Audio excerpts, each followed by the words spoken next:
So originally I was going to do one video on land purchase and talk about things to consider as well as how we did it and then finally things we would change. But the list got so long as far as considerations that I decided, you know what, I better do this in two parts. So this is going to be a two-parter. In the first video we're going to talk about land considerations. And then the second part we'll talk about more of a personal note of how we found our land and then things we would change in our research for land. So let's get started.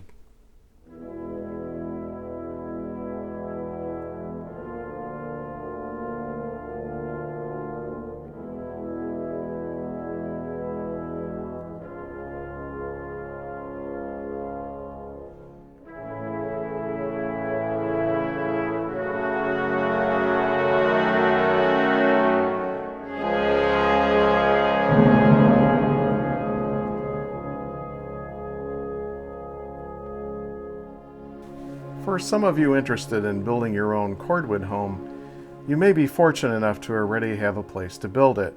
But for those less fortunate, as we were, I'd like to share our experiences and hopefully provide you with some ideas that might narrow down your choice of where to live.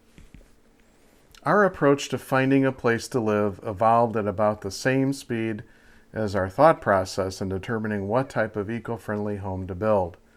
It took a few years for us to finally choose an area to relocate to, and then a few more years to finally find land on which to build. As far as things you should consider, I'm going to break this down into two sets of criteria. The first set of criteria are the basics. The basics are important factors for anyone considering a land purchase for building their dream home. The second set are really those factors that are personal to you. Your list will quite likely be different from ours, but I'm going to give you a list of what was key for us in our own building decision. So let's get into the basic considerations. Probably the most important thing to consider when thinking about land considerations is zoning. There's no sense in looking any further unless the land you are considering purchasing will allow for the style of home you plan on building. Zoning can be tricky, and you need to be absolutely sure that there aren't any restrictions. It's also a moving target. Zoning laws do change, and most of the time, it's to be more restrictive. Taxes. The cost to own property varies widely. Here in the United States, property taxes vary based on the state, county, and township taxes. Sometimes there may even be other taxes in there. The land may also be taxed differently depending upon zoning regulations as well as the size of the parcel and its intended use. For example, if the land is zoned agricultural, your tax liability would probably be different than if it was taxed for recreational property. This is also a moving target as tax laws are constantly changing. Affordability. Obviously, besides taxes, you should figure out how much you can afford to buy, and it should include a number of other considerations, which I'll talk about next. These all add up. Make sure you know how much land you can afford. Here are some of the costs you might want to think about when it comes to buying land. Well drilling. If you plan on having a well, you should have an idea of the cost of drilling for water in your area. In our case, that cost varies greatly depending upon elevation. Drilling for water on bluff tops is much more expensive than drilling in the river valleys, and we certainly took that into consideration when figuring out the total cost of our land purchase. Waste disposal system. Another potential big cost is how you're going to process your poop, and what are the laws in your area about that. If it's going to be a septic system, you'll need to know what type of soil you have, and if the septic system will be conventional or otherwise. When we made an offer on our land, it was contingent upon passing a perk test.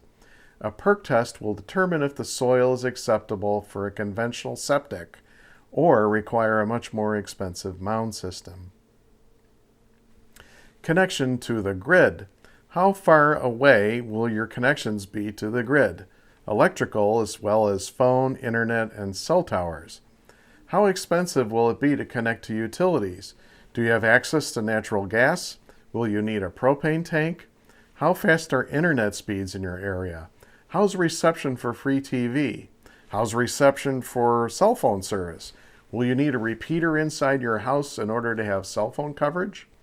These are all questions you should be asking yourself and to determine which utilities are a necessity and which ones are niceties. You will also want to consider proximity to urban areas.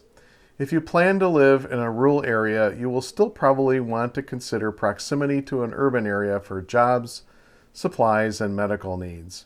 In our particular case, we were looking for land that was about 15 to 20 miles from an urban center. We didn't want to be too close, as you never know if urban sprawl of a town may change tax laws, increase traffic, and all the other goodies that come with progress. On the other hand, we didn't want to be so far away that travel expenses were high and trips to town were time-consuming. Climate.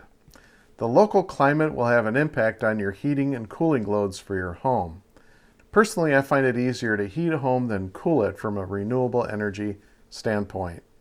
Air conditioners require a lot of electricity, and it may be necessary, especially now with climate change. I'll talk more about that in upcoming segments about our house. But in a nutshell, excessive summertime humidity in our area forced me to reconsider air conditioning for our home. If you plan on using renewable energy, how many good solar days are there on an annual basis? Or, if it's a good wind location, how reliable is wind? If you plan on building in a rainforest type environment, you'll want to make sure you've got plenty of airspace around your home to help the walls stay dry and adequate soil drainage. Speaking of rainfall, the amount received annually will also have an impact on your water supply. Do you plan to harvest rainwater? Do you plan on having a well? How reliable is your water supply? Climate is also a big deal if you plan to grow your own food. You'll probably want to become familiar with climate zones and the length of your growing season. Soil conditions. Since we're on the subject of growing your own food, you will also want to consider soil conditions in your area and how suitable they are for growing your own food. Will you need to build up your soil? And what about using raised beds? Hazards. You'll need to do your homework on this one for sure. Depending upon where you live, you need to consider what hazards may impact your land. Are you in an area susceptible to earthquakes? If you are, you definitely will want to make sure a cordwood house can be built in your area. What about floods? You'll want to check the history of floods for where you plan to live and to make sure you're not going to be building in a flood zone. What about fire? Are brush or forest fires in your area common? How far are you from a fire station? Mudslides. Check out the topography in your area and be aware that this can be an issue. Be also aware that a homeowner's policy typically excludes mudslides. Unstable soil. Depending upon your area, this may be an issue with unstable soil or soils that expand when wet.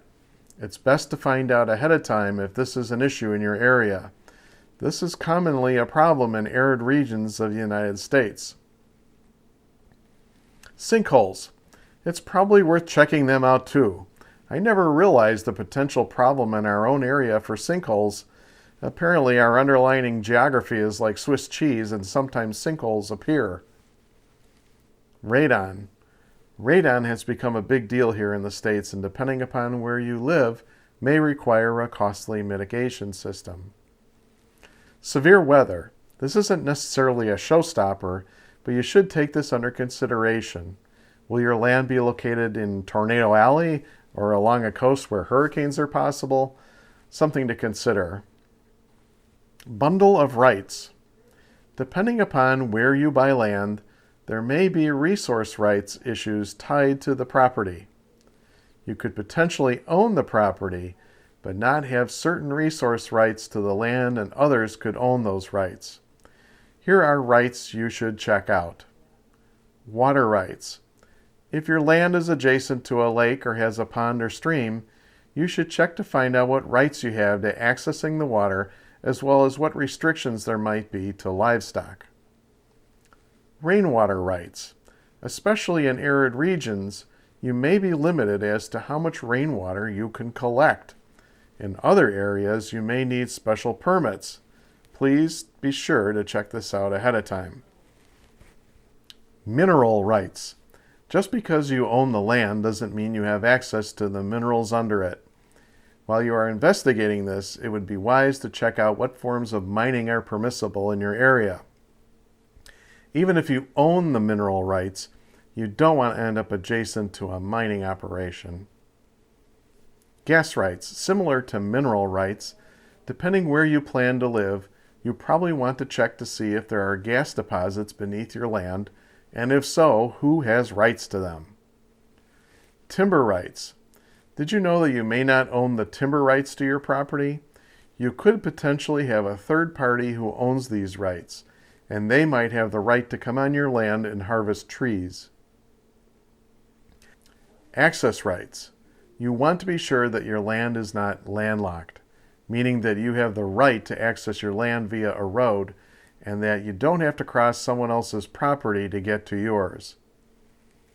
Orientation and characteristics.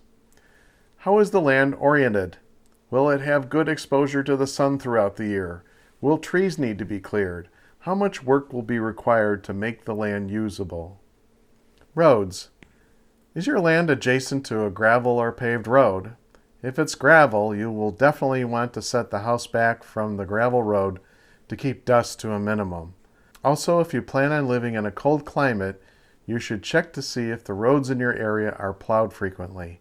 Typically, if the road is on a school bus route, they're kept plowed most of the time. Things to consider of a personal nature. Schools. If you have children or are planning on children, you will want to consider how close you will be to a school and the quality of education in your area. Also, is the land you are considering adjacent to a school bus route? How will you get your kids to school? Buffer zone. How close do you want to live to your neighbors?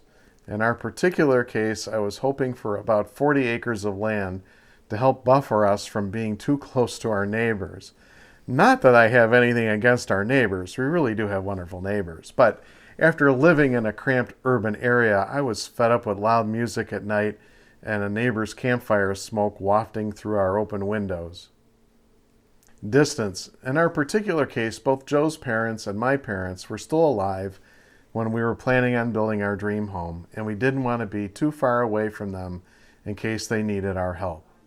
Secondly, we decided that Joe would continue to work at her place of employment in the Chicago area while I built the house. This meant that I would be driving to and from the Chicago area frequently. A 4 to 6 hour drive was doable. It would have been nicer if it were less, but at least we had an idea of how far away was acceptable. Night sky. This is definitely personal to me, but it's of great importance. I had to be able to see the Milky Way at night. Especially for those of you who have never seen it, you should get out to a rural area sometime. The natural beauty of a starry night is of great importance to me. Scenic beauty. Everyone has their opinions as to what qualifies for scenic beauty, but for myself, I really wanted to live somewhere other than flat. Something that had nice rivers, streams, and lakes nearby. Personal choice, of course. Traffic. How much traffic do you want to contend with? Will the noise be an issue? Will traffic be an issue getting to an urban center? This is something that needs to be considered, but is more of a personal thing. Livestock. If you plan on raising chickens, goats, and other farm animals, you'll want to find out if it's acceptable for your area and what the limitations might be. Well, that's about it for this episode. There's a lot of things to consider for sure, and I hope that this video has helped you define criteria that's important to you. As always, thanks for watching. Please give this video a thumbs up if you liked it. If you'd like to buy me a coffee or tea, please consider donating a few bucks. There's a link below describing on how to do that. In the next episode, I'll discuss how Joe and I narrowed down where we wanted to live and how we found our piece of heaven here in Minnesota.